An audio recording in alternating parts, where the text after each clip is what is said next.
I can't believe how well this bow turned out, and for less than $10 with just local hardware store materials, I'm blown away. I'm in Illinois visiting family for the holidays, and I want to make a hunting bow entirely out of materials from the local hardware store. We're going to go check the local Lowe's to see what kind of hardwoods they have. The best thing that we could possibly find is hickory board. Premium pine, poplar, oak. I don't want to make another oak one. And what's this? Pressure treated whitewoods. My store at home has tons of red oak. I don't want to make another red oak bow. So we're gonna go to Menards next and see if they have something different, like maybe ash or hickory. Furring strips, standard pine, quality pine, select pine. I don't see any hardwoods here. Red cedar, that could almost work. This is kind of interesting. Curtain rods. Oh, here we go.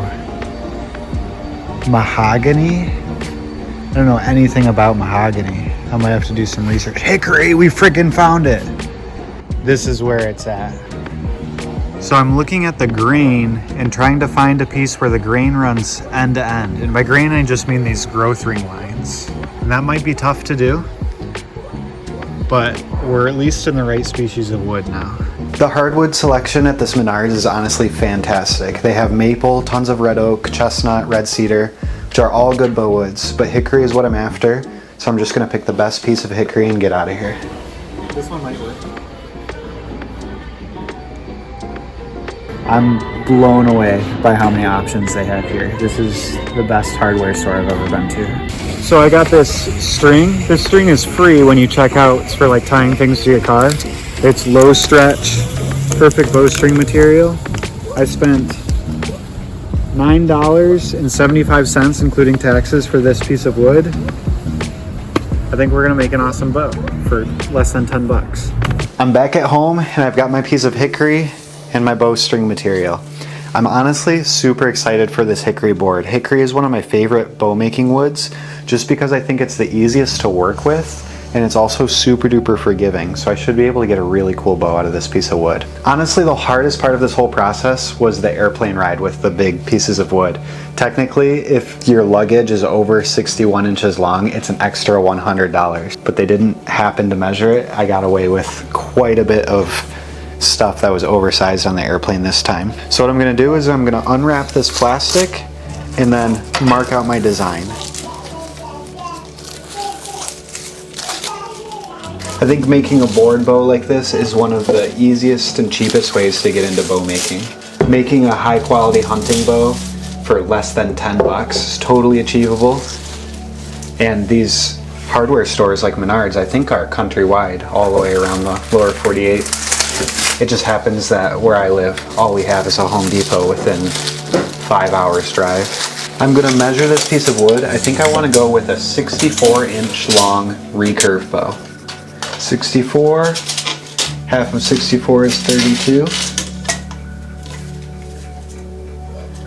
And we'll also mark 30 inches, 28 inches, 34 and 36. This is the piece that I cut off, so it'd be shorter for the airplane ride. I'm probably gonna glue that right there, right in the center of the handle, and then I'll taper these so that I end up with a nice gradual but thick handle. The actual bulk of the handle is only gonna be an inch wide.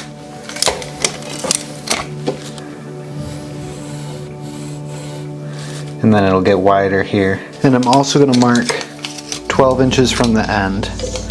That's where it'll taper down into pointed tips. Now we've got a basic layout. Here's where the handle narrows down, and then it tapers to the tips. One of the best things about working with boards from a hardware store is there's so much less to do than when you're working with a tree. I don't have to wait for this to dry. I don't have to take the bark off. I don't have to take the cambium off. I think that we'll have this thing in a bow blank in a matter of 1, maybe 2 hours max. So I'm just gonna take a handsaw, and I have a draw knife and a block plane, and I'm just gonna try and get this thing down to shape as quickly as possible.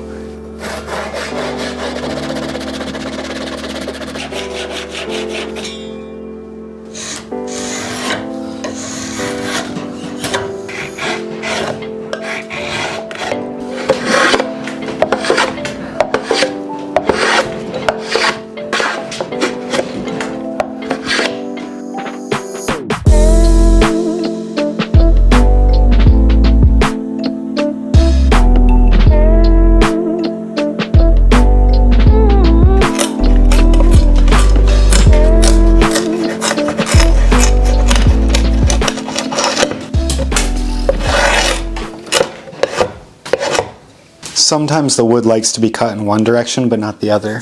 And when you try and cut in the wrong direction, you end up with these nasty splits. It's going to be okay because I didn't cross my lines with any of those crazy splits. But for now, I'm going to have to switch to a rasp because a rasp doesn't have problems with tear out.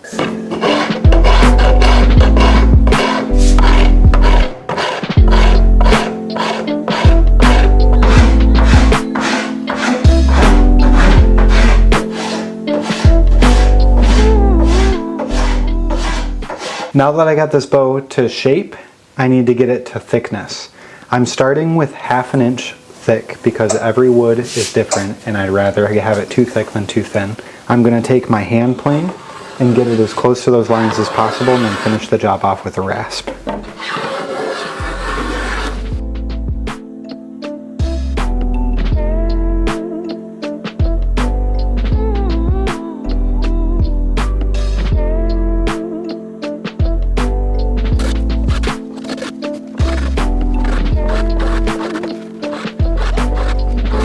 We heat our house with firewood, and bow making is the best supplemental hobby for somebody who starts a fire several times a day. This stuff is the best. Before I go to bed, I just want to glue on this extra handle section to beef up the handle a little bit. So I'm just going to use some Tight Bond wood glue. Make sure I get a good coat. Put some on the block too.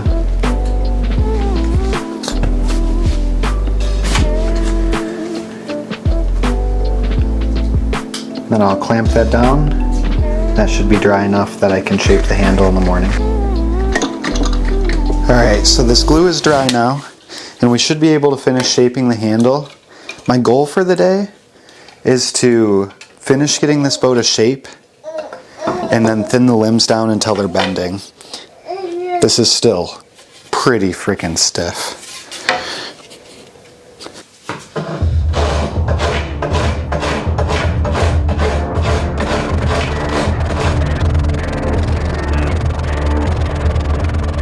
I do have to say, this is one of the worst rasping woods I've ever worked with. I don't know, maybe my rasp is getting dull, but this is taking forever, so I might have to find a different way. I think I'm going to break out the chisel and see if I can knock out some of this wood a little bit faster than with this rasp, because I'm not enjoying this at all.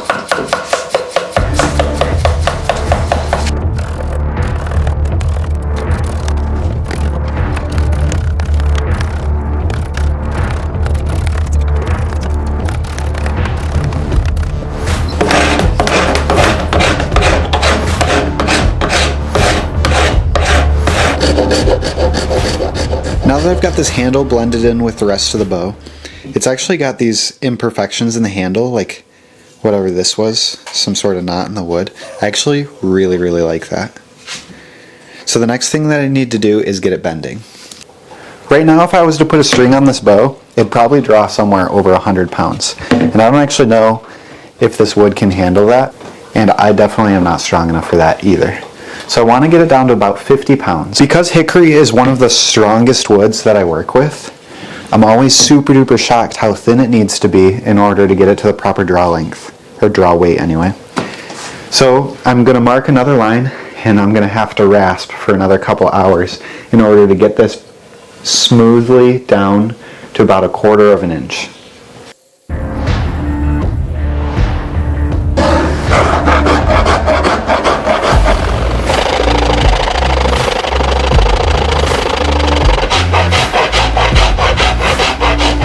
You guys see how sweaty I'm getting? This rasping's no joke.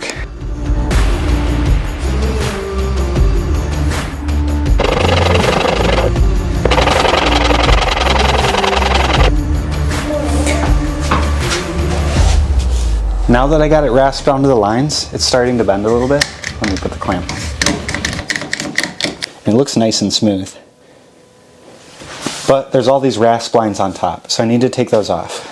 To take these rasp lines off, I'm using these things, they're called cabinet scrapers, and it's just like little playing card sized pieces of metal that have a burr on them, and you go like this.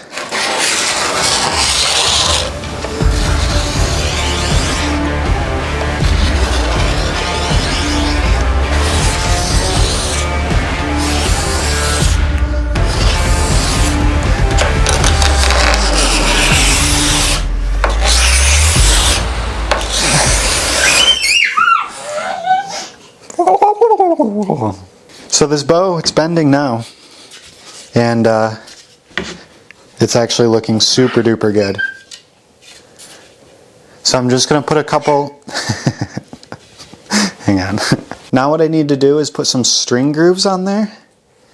And actually on second thought, I think I'm gonna add some recurves to this bow. So let's see if we can find a nice something round to bend these recurves over.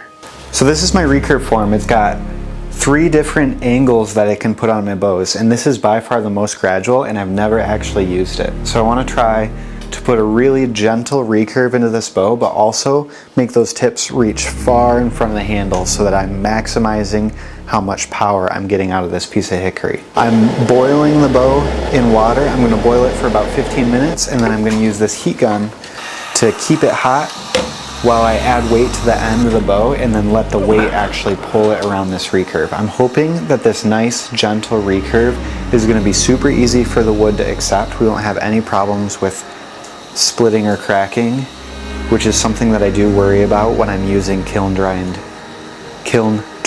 lumber from the lumber store. So there's the curve I got. I ended up putting this block in there just so that the curve wasn't so aggressive. And then I'll mark the bottom, steam the other side or boil the other side, and then do the same thing again.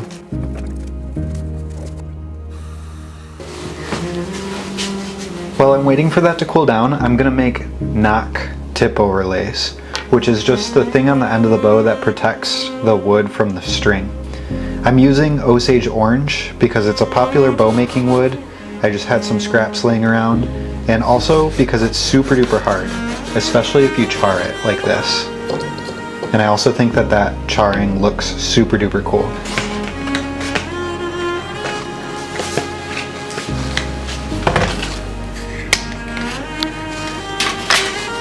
Let's see if it's twisted. It looks perfect.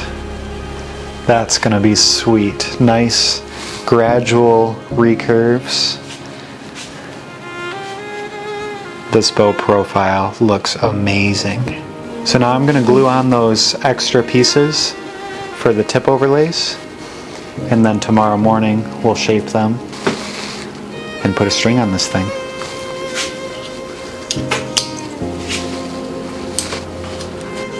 Maybe I'll go over the top like this.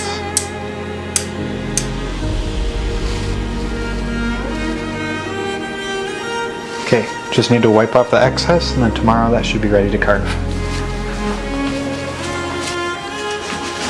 Alright, this should be dry now.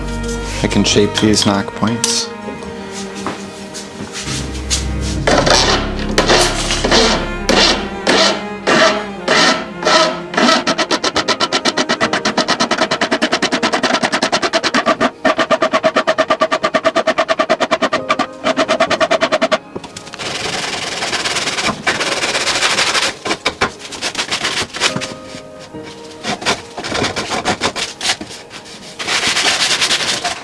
Now this bow's all shaped and ready to bend. I'm just going to put the string on it. At first, since I haven't actually seen it bend, I'm a little bit afraid to break it. So I'm going to leave the string overly long. And then that way, I can bend it just through the initial parts of the bend and see what it really looks like. This part of bow building is called tillering, and it's basically teaching the wood how to bend or getting it to bend smoothly at the proper draw weight. I've just got this jig. There's a pulley down low with a rope going through it, and then there's a block that my bow sits on top of. And I pull with the rope to see the bow bend, and then that way I can kind of stand back and see what's going on. And then I draw lines in all the places that are not bending and bring them back to my workbench and scrape off the material where I drew those lines, and then put it back on the tillering jig. And it's a process that's super duper simple, but takes the longest amount of time of any part of bow building and is also the most important part. I'm going to shorten up this string and start bending it through the actual range of motion that I'd be using when I'm shooting.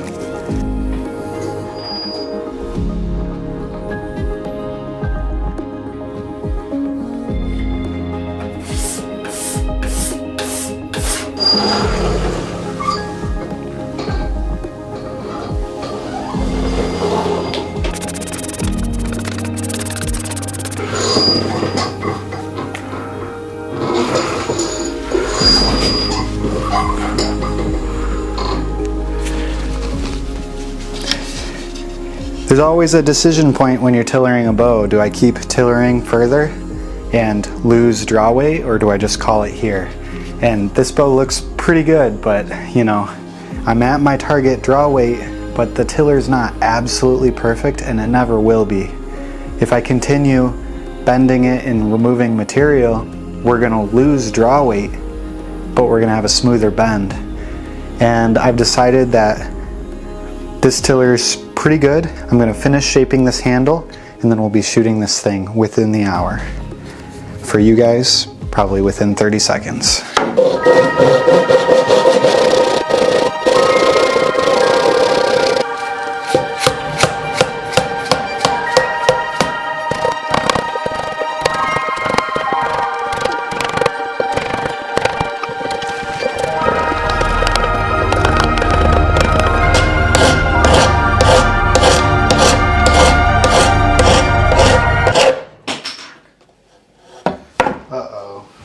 I guess I'm gonna glue it back on.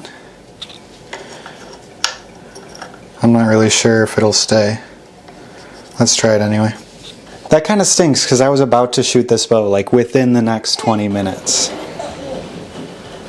But now I have to wait for that glue to dry, which realistically takes about 6 hours. Let's take advantage of this situation. I don't want this to be a bummer. So I'm not super duper happy with this tiller. I'm actually going to shorten the bow by about 3 or 4 inches, which will add a lot of draw weight, and then re-tiller it down. I'm even going to re-steam bend the recurves and remake the tip overlays and everything, and this is going to be a totally different bow.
Alright, check this thing out.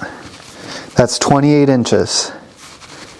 I actually love how this bow turned out. I'm super glad that the handle broke, so I took the time to shorten it.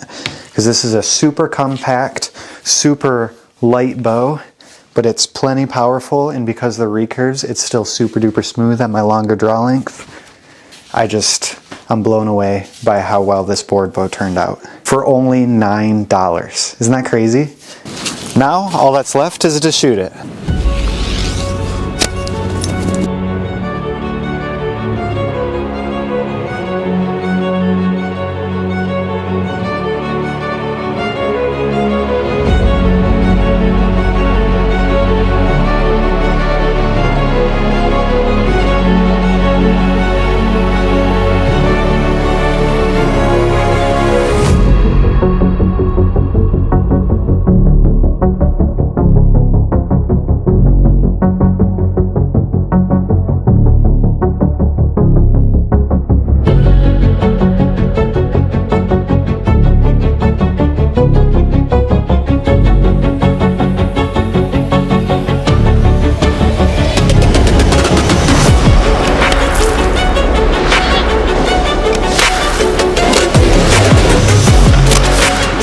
So you might notice that the new tipper overlays are hickory. I wanted to only use materials I actually got from Menards. I burnt them just so that they'd be a little bit stronger, and I also put this lynx drawing on the handle, which I really like. Lynx is on the mind because it's trapping season for me right now. I will make a real Dacron string because I really love this bow, and the Dacron strings just perform a little bit better. I like to build bows and then give them away. This bow already has a home in mind, but the only way that you can get one of my bows is to either join my email list or follow me on Instagram. Both of those will be linked in the description. See you guys in the next video.